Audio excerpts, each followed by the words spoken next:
Illustration 14, अभी जो illustration 14 है, इट इज ऑलमोस्ट बोल सकते हैं सिमिलर टू क्वेश्चन नंबर 2। ठीक है, मैं सेम नहीं बोल रहा हूँ, लेकिन almost similar to question number 2 है। ठीक है, चलो जैसे हमने अभी क्वेश्चन नंबर 2 सॉल्व किया वैसे टाइप से कुछ है। ओके, चलो let's try to understand the question.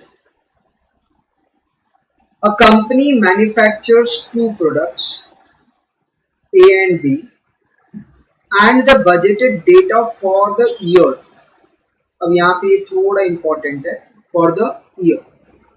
ठीक है, अच्छा अगर मैं क्वेश्चन नंबर 2 का बात करूं, क्वेश्चन नंबर 2 का, तो क्वेश्चन नंबर 2 में जो इंफॉर्मेशन दिया था वो ईयरली था, है ना, लेकिन जो क्वेश्चन में पूछा था दैट वाज फॉर 6 मंथ्स। अगर मैं तुम लोगों को क्वेश्चन नंबर 2 यहाँ पे दिखाऊं तो हम लोग यहाँ पे देख सकते हैं क्वेश्चन नंबर 2।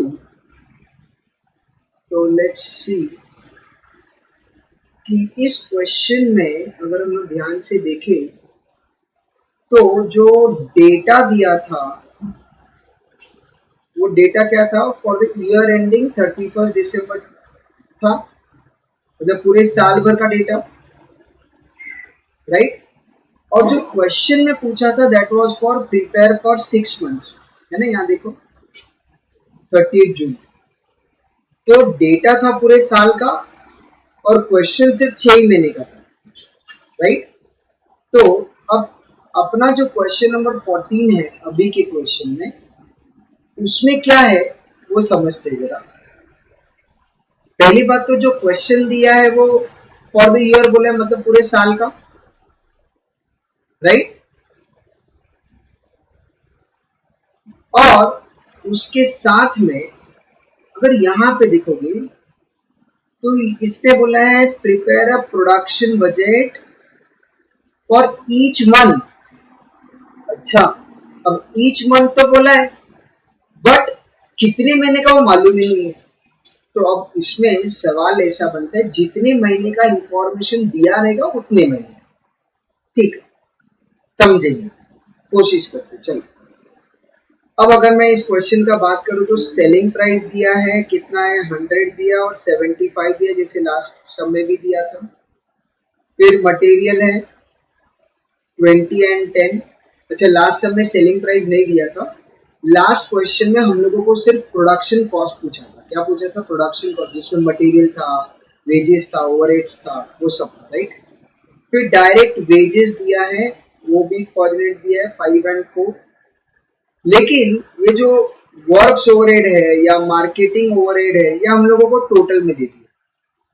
मतलब ये जो अमाउंट है 10,105, 9,009, 1,200, 1,100, ये हम लोगों को टोटल में दे दिया, राइट। ओके, मुझे एक बात बताओ, एक अगर मैं जनरल नॉलेज का बात करूं तो मार्केटिंग ये कौन से टाइप का खर्चा है? सर मार्केटिंग बोले तो सेलिंग ओवरहेड्स, है ना, सेलिंग ओवरहेड्स। अच्छा मुझे बताओ, क्या ये बेचने का खर्चा अपने COP में आएगा, कॉस्ट ऑफ प्रोडक्शन में आएगा? अरे सर क्या बात कर रहे हैं, कॉस्ट ऑफ प्रोडक्शन में थोड़ी ना आएगा। कॉस्ट ऑफ प्रोडक्शन का मतलब होता है बनाने का खर्चा, ये तो बेचने का है, तो ये थोड़ी ना आएगा। Very good. तो हमारा ये जो मार्केटिंग ओवरहेड है वो तुम्हारे कॉस्ट ऑफ प्रोडक्शन में नहीं है, ठीक है। चलो समझेंगे, आगे देखते हैं और क्या लिखा है। The sales manager forecast the sales in units as follows, मतलब उसने सेल्स दिया हुआ यूनिट्स में दिया है, प्रोडक्ट ए का भी दिया और प्रोडक्ट बी का भी दिया है। ओके, चलो कौन कौन सा सेल दिया है?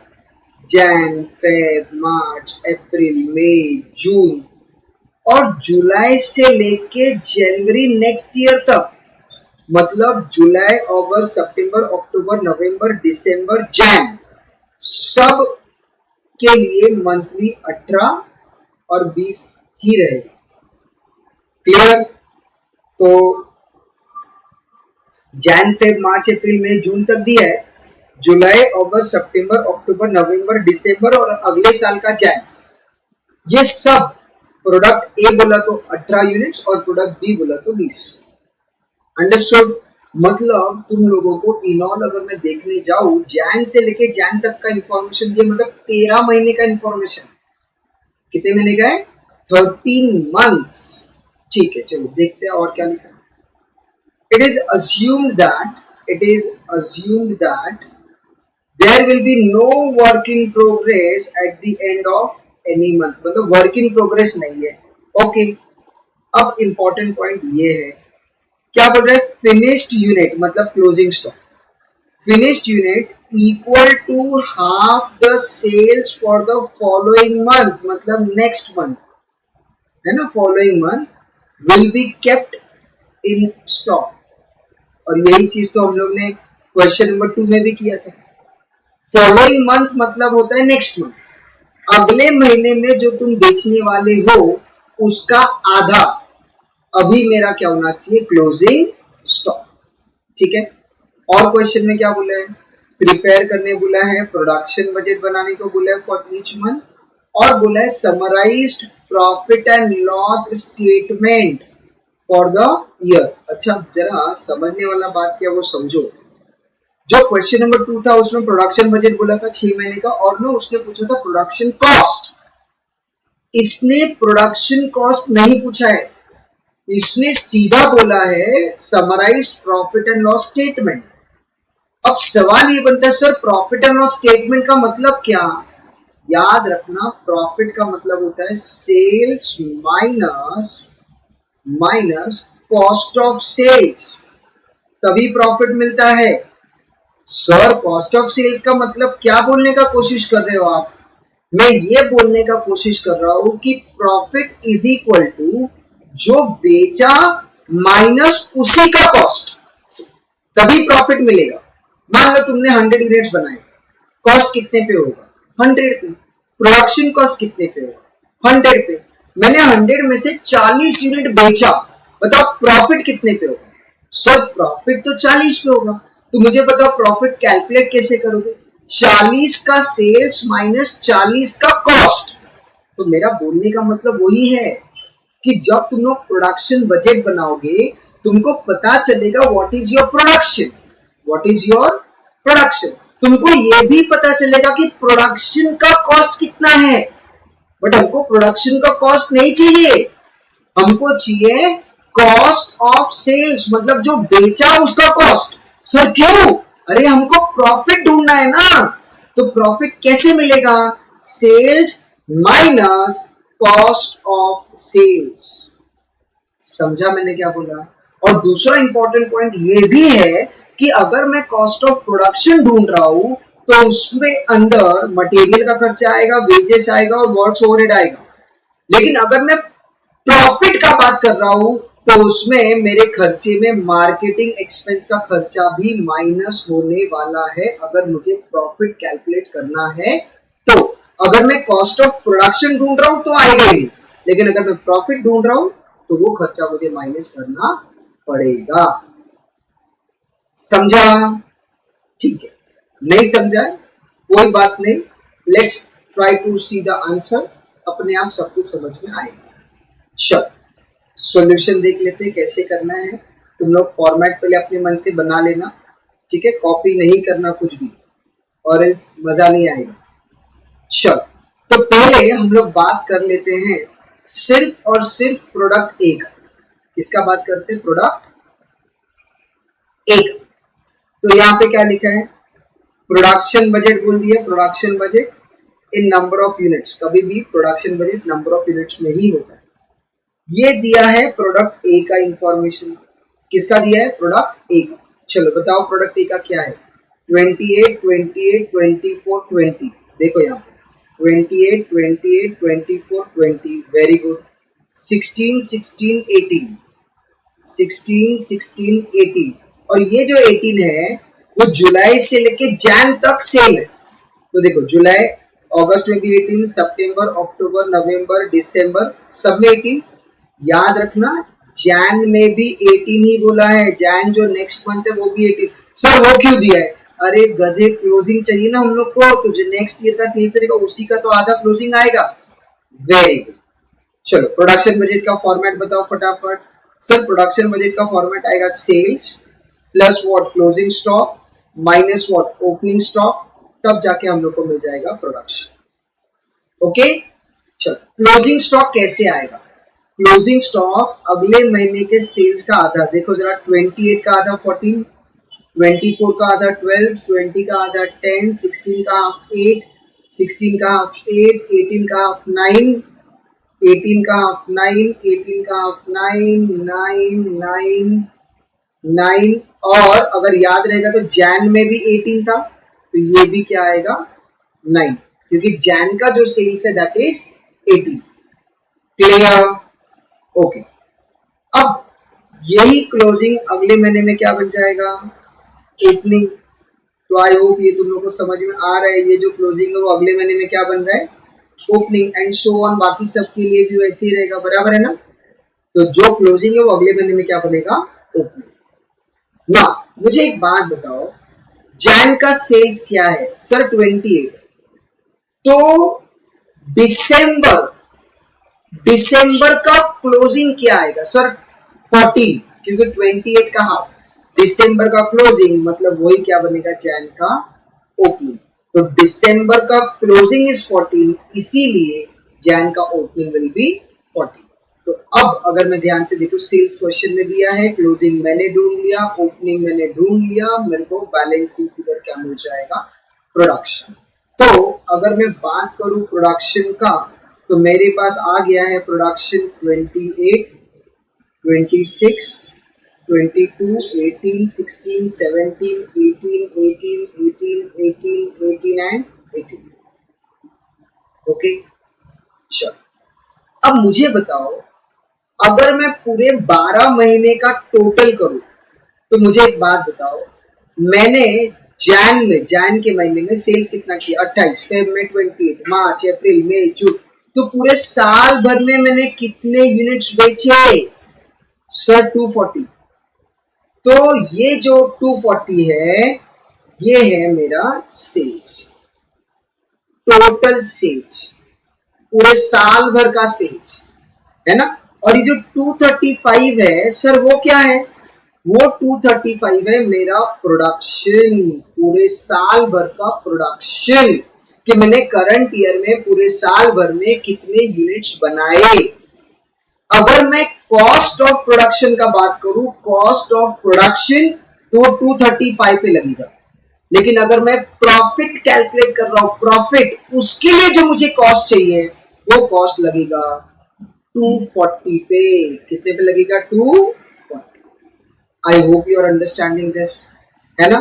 चलो सेम वे प्रोडक्ट बी का भी आ जाएगा, डिक्टो सेम सिमिलर।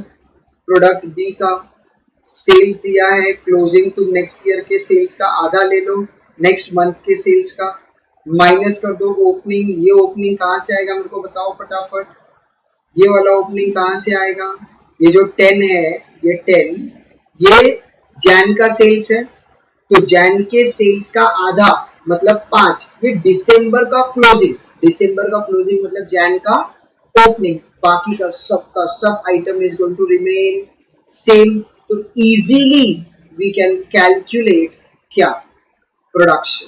तो प्रोडक्शन कितना आ गया? 11, 14, 18, 22, 24, 22, 20, 20, 20, 20, 20, 20, राइट। तो what is my total production? तो मेरा जो टोटल प्रोडक्शन है प्रोडक्ट बी का, इट इज 231। तो अगर मैं सीओपी का बात करूं, अगर मैं कॉस्ट ऑफ प्रोडक्शन का बात करूं, तो 231 पे लगेगा। लेकिन मैंने बेचा कितना है? सर मैंने बेचा है, मैंने सिर्फ 226। तो जो प्रॉफिट कैलकुलेट होगा उसके लिए जो कॉस्ट लगेगा वो 226 पे कैलकुलेट करेंगे। समझ में आ रहा है? चलो ठीक है, अब हम लोग आगे चलते हैं, देख लेते हैं क्या लिखा है। चलो मेरे को बताओ, प्रोडक्ट ए का मेरा प्रोडक्शन कितना था? प्रोडक्ट ए का प्रोडक्शन, सर ए का प्रोडक्शन है 235 यूनिट्स। तो जो ए का प्रोडक्शन है, ए का प्रोडक्शन इट इज 235 यूनिट्स, ये है प्रोडक्शन। सेल्स कितना है सर? 240। तो बताओ बनाने का खर्चा कितने पे लगेगा? सर बनाने का खर्चा तो लगने वाला है 235 पे। प्रॉफिट कितने पे कैलकुलेट करोगे? सर प्रॉफिट तो कैलकुलेट करेंगे हम लोग 240 पे। समझ में आ रहा है? चलो सिमिलरली अगर मैं प्रोडक्ट बी का बात करूं, तो मेरा प्रोडक्शन कितना है? सर प्रोडक्ट बी का अगर मैं प्रोडक्शन का बात करूं तो इट इज 231। और अगर मैं सेल्स का बात करूं तो इट इज 226, राइट? चलो तो अब अगर मैं बात करूं तो जब हम लोग कैलकुलेट करेंगे तो जो मेरा कॉस्ट रहेगा वो 231 पे रहेगा, और जब मैं प्रॉफिट कैलकुलेट करूंगा तो मैं कैलकुलेट करूंगा 226 पे। ओके, तो यहाँ पे जो भी तुम लोगों को पर यूनिट दिया है वो तुम लोगों का क्या बन जाएगा? Cost of production. ठीक है, चलो अब जरा हम लोग यहाँ पे देख लेते हैं कैसे करना है। देखो अब यहाँ पे पॉइंट नंबर बी में अगर हम लोग देखने जाएंगे तो उसने क्वेश्चन में प्रॉफिट लॉस का ये वाला स्टेटमेंट पूछा, summarised profit and loss statement for the year. लेकिन प्रॉफिट और लॉस कैलकुलेट करने के लिए कॉस्ट तो मालूम होना चाहिए, तो मैंने यहाँ पे कैलकुलेट किया है समराइज्ड प्रोडक्ट कॉस्ट, कि भैया जो बनाया उसका कॉस्ट कितना है। ठीक है, चलो सबसे पहले हम लोगों ने क्या लिखा है यहाँ पे? प्रोडक्ट ए लिखा है, प्रोडक्ट बी लिखा है और दोनों का प्रोडक्शन लिखा है 235 एंड 231। तो जो भी मेरा खर्चा होगा वो मेरे प्रोडक्शन पे डिपेंड करेगा कि मैं कितना यूनिट्स बना रहा हूं, राइट? तो देखो 235 into 20 will give me 4700, 231 into 10 will give me 2310. Similarly 235 into 5 will give me 1175, 231 into 4 will give me 924. तो मैंने यूनिट्स प्रोड्यूस्ड इनटू मटेरियल का cost per unit into labour का कॉस्ट पर यूनिट हम लोगों ने लिख दिया, हम लोगों को आ गया। वर्क्स ओवरहेड मैंने पूरा का पूरा जितना क्वेश्चन में दिया था वो हमने पूरा का पूरा डिक्टो ले लिया। सर क्यों? अरे जो क्वेश्चन में दिया है वो भी पूरे साल भर का है और जो हम लोग कर रहे हैं वो भी पूरे साल भर का है ना, इसीलिए पूरा ले लिया, राइट? चलो अब मुझे बताओ what is my total production cost, मेरा पूरा बनाने का खर्चा कितना है? तो दैट इज 15,980 एंड 12,243। ओके, तो अब what is my cost per unit, what is my cost per unit? चलो कॉस्ट पर यूनिट कैसे आएगा? 15,980 डिवाइडेड बाय 68, तो मेरा कॉस्ट पर यूनिट कितना आ गया? सॉरी मैंने क्या किया? 15,980 ये मेरा टोटल कॉस्ट है, divide by units produced that is 235, so divided by 235 that gives me 68. Similarly 12,243 divided by मेरा जो यूनिट्स है it is 231 that comes to 53. तो ये क्या है? It is my cost of production per unit. इसमें मैंने क्या क्या लिया? मटेरियल लिया, लेबर लिया, वर्क्स ओवरहेड लिया, क्या नहीं लिया? मार्केटिंग का खर्चा नहीं लिया। अगर मुझे प्रॉफिट कैलकुलेट करना है तो मेरे को मार्केटिंग का खर्चा भी कंसीडर करना पड़ेगा। एंड मैं मेरा कॉस्ट ये टोटल वाला नहीं ले सकता, मैंने जितने यूनिट्स बेचे मुझे सिर्फ उतने का ही कॉस्ट लेना पड़ेगा। चलो तो देख लेते हैं प्रॉफिट कैसे कैलकुलेट किया जाएगा। Please try to understand. सबसे पहले मैंने ले लिया है सेल्स। सेल्स कैसे आया सर? सेल्स आया है 240 यूनिट्स इनटू 100। सेल्स कैसे आ गया? 240 इनटू 100। सर यहां का सेल्स कैसे आया वो भी बता दो। 226 इनटू सेलिंग प्राइस है 75। तो जरा चेक कर लेते हैं हम लोग। 226 यूनिट्स बेचा था इनटू 75, क्या अपना आंसर 16,950 आ रहा है? यस, ठीक है। अब माइनस कर देंगे हम लोग क्या? Production cost of goods sold. मतलब जो गुड्स हमने बेचा उसी का कॉस्ट। तो जो कॉस्ट था वो ऑलरेडी हम लोगों ने कैलकुलेट किया, वो 68 ए का था, 53 बी का था। कितना यूनिट्स ए का बेचा 240, बी का कितना बेचा 226।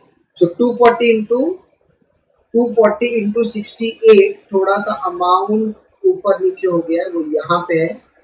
And 226 into 53 will give you this, right? And then अगर हम लोग मार्केटिंग ओवरहेड्स का बात करें, क्योंकि वो भी है तो खर्चा ही, राइट? तो ये आ गया 1200 और ये आ गया 1100। और ये 1200 1100 कहाँ पे दिया है सर? वो तो क्वेश्चन में दिया हुआ है, पूरे साल भर का जो भी मार्केटिंग का खर्चा है वो क्वेश्चन में दिया हुआ है। ओके, और याद रखना मार्केटिंग का खर्चा तो होगा उतने पे ही जितना यूनिट्स हमने बेचा है। तो इसको कोई अलग से कैलकुलेट करने का जरूरत नहीं कि ऑन यूनिट्स सोल्ड, वो यूनिट सोल्ड पे ही होता है। ओके, तो मैंने क्या किया, सेल से 24,000, उसमें से ये दोनों मेरा खर्चा है, तो दोनों खर्चे का टोटल करेंगे तो कितना आ रहा है 17,520। तो 24,000 माइनस 17,520 गिव्स मी 6,480। सिमिलरली अगर मैं बात करूं बी के सेल्स का, दैट इज 16,950। अगर मैं उसके कॉस्ट का बात करूं तो 11,978 और 1100 रुपए मार्केटिंग का खर्चा अलग से, राइट? तो दोनों खर्चे का टोटल आ जाएगा 13,078, और जब मैं सेल्स में से माइनस करूंगा तो 3,872 इज माय प्रॉफिट।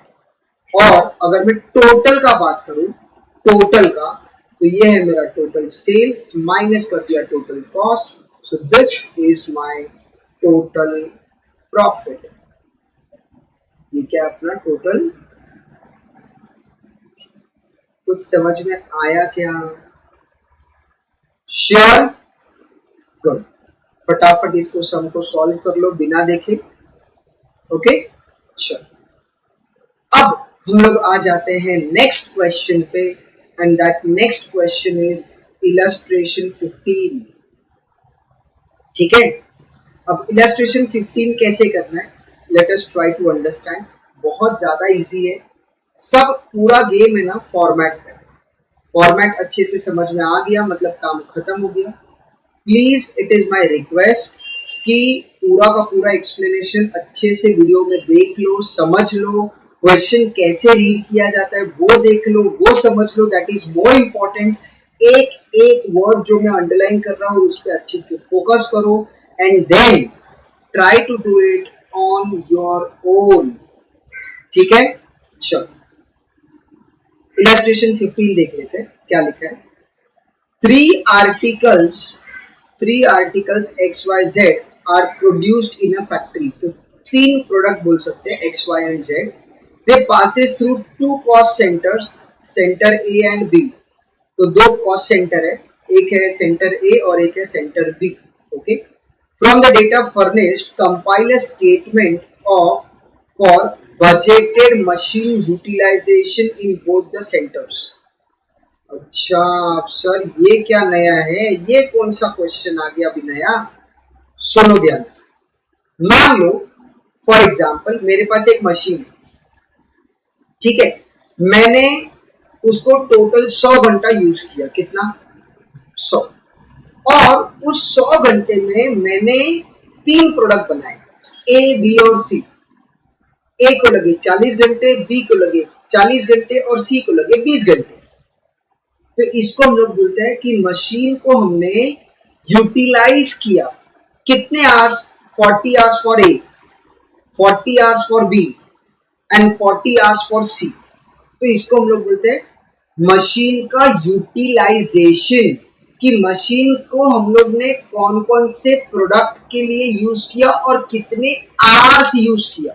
ओके, चलो मैं फिर से एक बार क्वेश्चन रीड कर देता हूँ, ट्राई टू अंडरस्टैंड क्या बोला है। From the data furnished compile a statement for budgeted machine utilisation. मतलब हम लोगों को ये बताना है कि हर एक प्रोडक्ट के लिए हमने मशीन कितना यूटिलाइज किया, मतलब कितना यूज किया।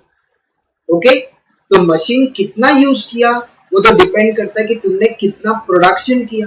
जितना ज्यादा प्रोडक्शन उतना ज्यादा मशीन का यूटिलाइजेशन, जितना कम प्रोडक्शन उतना कम मशीन का यूटिलाइजेशन। ओके, चलो लेट्स सी क्वेश्चन में क्या दिया है। Let us try to understand. Sales budget for the year, क्या दिया अपने को? सेल्स का बजट दिया पूरे साल भर का, ठीक है। चलो, एनुअल बजटेड सेल्स एक्स का है 4800, वाई का 2400 और जेड का भी 2400। ओपनिंग स्टॉक दे दिया है और क्लोजिंग स्टॉक दे दिया है।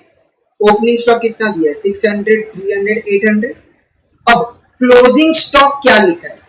अब ये थोड़ा तुम लोगों को समझने के लिए थोड़ा इंपॉर्टेंट है कि क्लोजिंग स्टॉक के अंदर दिया क्या है। क्लोजिंग स्टॉक में उसने ये बोला है इक्विवेलेंट टू 2 मंथ का सेल्स, जो भी तुम 2 महीने में बेचने वाला है उतना तुम्हारा स्टॉक में होना चाहिए। मान लो अगर मैं अगले महीने में 300 बेचेगा और उसके अगले महीने में 400, तो नेक्स्ट मंथ में 300, उसके नेक्स्ट मंथ में 400, टोटल 2 महीने में 700, तो मेरा अभी आज मेरा क्लोजिंग स्टॉक होना चाहिए 700। उसको हम लोग बोलते हैं इक्विवेलेंट टू व्हाट? 2 मंथ्स का सेल्स। ओके, चलो तो अब जरा हम लोग कैलकुलेट कर लेते हैं। कैसे करना है फटाफट मुझे बताओ। मेरा पूरे साल भर का सेल्स कितना है? पूरे साल भर सर पूरे साल भर का है 4800। ओके, डिवाइड बाय 12, तो महीने का कितना होगा बताओ? तो 4800 डिवाइडेड बाय 12, तो महीने का हो गया 400। तो 2 महीने का कितना होगा? 2 महीने का सर 2 महीने का हो जाएगा 800। तो ये जो है प्रोडक्ट एक्स, उसका जो क्लोजिंग स्टॉक है दैट विल बी 800। यहां पे लिखा है डू का मतलब होता है सेल। तो वापस बताओ, 2400 2400 डिवाइडेड बाय 12 इनटू ये भी 2 महीने का, तो कितना आएगा ये? 400। एंड सेम वे ये भी 400 ही आने वाला है। ओके, चलो तो जरा हम लोग देख लेते हैं इसका प्रोडक्शन कैसे आ रहा है। चलो, अब यहां पे आ गया है अपना calculation of units of production, मतलब ये इन शॉर्ट बोले तो क्या है? ये प्रोडक्शन का बजट है। ओके, प्रोडक्ट एक्स का है 4800, वाई का 2400, जेड का 2400। क्लोजिंग स्टॉक अभी कैलकुलेट किया हमने 800, 400, 400, सबको मैंने प्लस कर दिया। माइनस कर देंगे क्या? Opening stock. चलो जरा ओपनिंग स्टॉक देख लेते हैं क्या था ओपनिंग स्टॉक। बताओ ओपनिंग स्टॉक कितना है? 600, 300 and what? 800। So opening stock is 600, 300 and 800. चलो सब प्लस माइनस करेंगे। What is your production? So production is 5000, 2500 and 2000. क्या इसमें किसी को कोई दिक्कत है? Production 5000, 2500 and 2000। प्रोडक्शन बजट सब लोग को समझा? Yes sir. चलो अब प्रोडक्शन के ऊपर डिपेंड करता है कि मेरे आर्स कितने लगेंगे। चलो let us try to understand. देखो जरा ध्यान से। अब सेकेंड पॉइंट में उसने क्या दिया? दिया है machine hours per unit of production, मतलब एक यूनिट को बनाने के लिए कितने आर्स का रिक्वायरमेंट लगेगा। चलो अगर मैं बात करूं प्रोडक्ट एक्स का, तो बताओ what is my production of product x. Sir x का जो प्रोडक्शन है वो है 5000। एक्स का जो प्रोडक्शन है वो कितना है? 5000। वाई का प्रोडक्शन कितना है? 2500। जेड का प्रोडक्शन कितना है? It is 2000। बराबर है? तो बोलो फटाफट, ये दो मेरे पास कॉस्ट सेंटर है ए एंड बी, बराबर है? चलो 5000 इंटू 30 कितने आवर्स लगेंगे बताओ फटाफट। तो यहां पे देखो ये एक्स है, ये है मेरा कॉस्ट सेंटर ए, ये है मेरा कॉस्ट सेंटर बी। 5000 प्रोडक्शन है एक्स का, वाई का है 2500 और जेड का है 2000। सो this is my production. Production into what? Hours per unit. तब जाके मुझे क्या मिलेगा, टोटल मशीन आवर्स। इतना प्रोडक्शन करना है, एक मशीन एक यूनिट के लिए इतने आवर्स लगते हैं, तो जब मल्टीप्लाई करेंगे तो हम लोग को पता चलेगा what is the total hours, right. तो चल, तो अगर मैं मल्टीप्लाई कर दूं 5000 इंटू 30, तो that gives me 1,50,000। Similarly, 2,500 into 200 gives me 5 lakhs. 2,000 into 30 gives me 60,000. Total मिला के 7,10,000 अगर आर्ट्स का बात करूँ तो।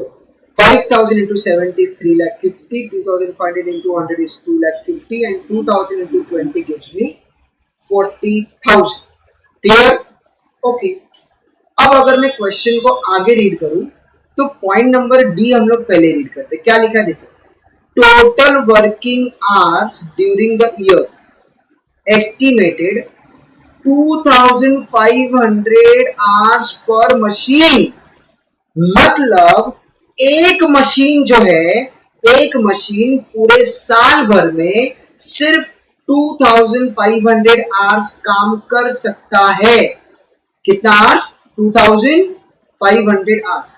तो अगर मैंने ये जो टोटल मशीन आवर्स है, ये वाला जो टोटल मशीन आवर्स है, अगर मैंने उसको डिवाइड बाय कर दिया 2,500, क्योंकि एक मशीन 2,500 आवर्स ही काम कर सकता है, बराबर है। एक मशीन कितने आवर्स काम कर सकता है पूरे साल भर में?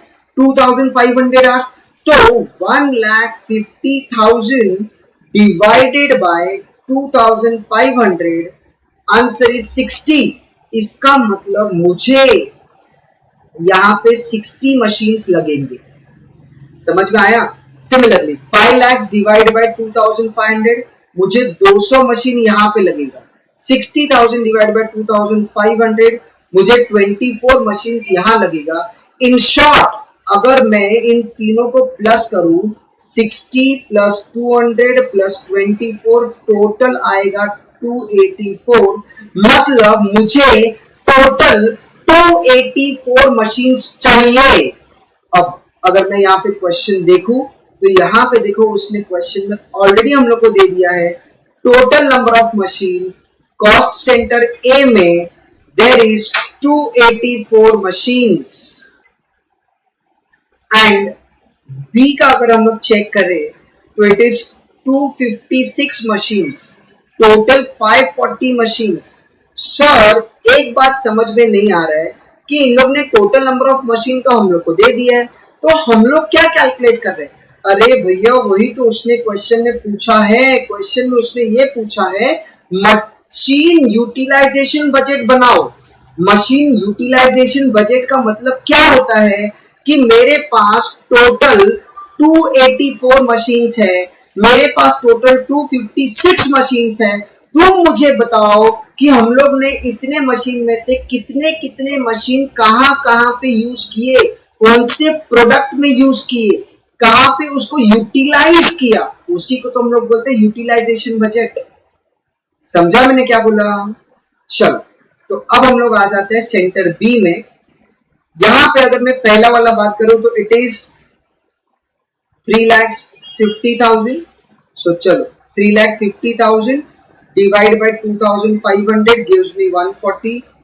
Then 2,50,000 divided by 2,500 gives me 100. 40,000 divided by 2,500 gives me 16. और जब मैं इन सब लोगों का टोटल करूंगा 140 प्लस 100 प्लस 16, वो मुझे मिलेगा 256। तो ओरिजिनल क्वेश्चन क्या था? देखो मैं बताता हूं। ओरिजिनल क्वेश्चन था machine utilisation budget. Machine utilisation budget मतलब टोटल मशीन क्वेश्चन में दे दिया है।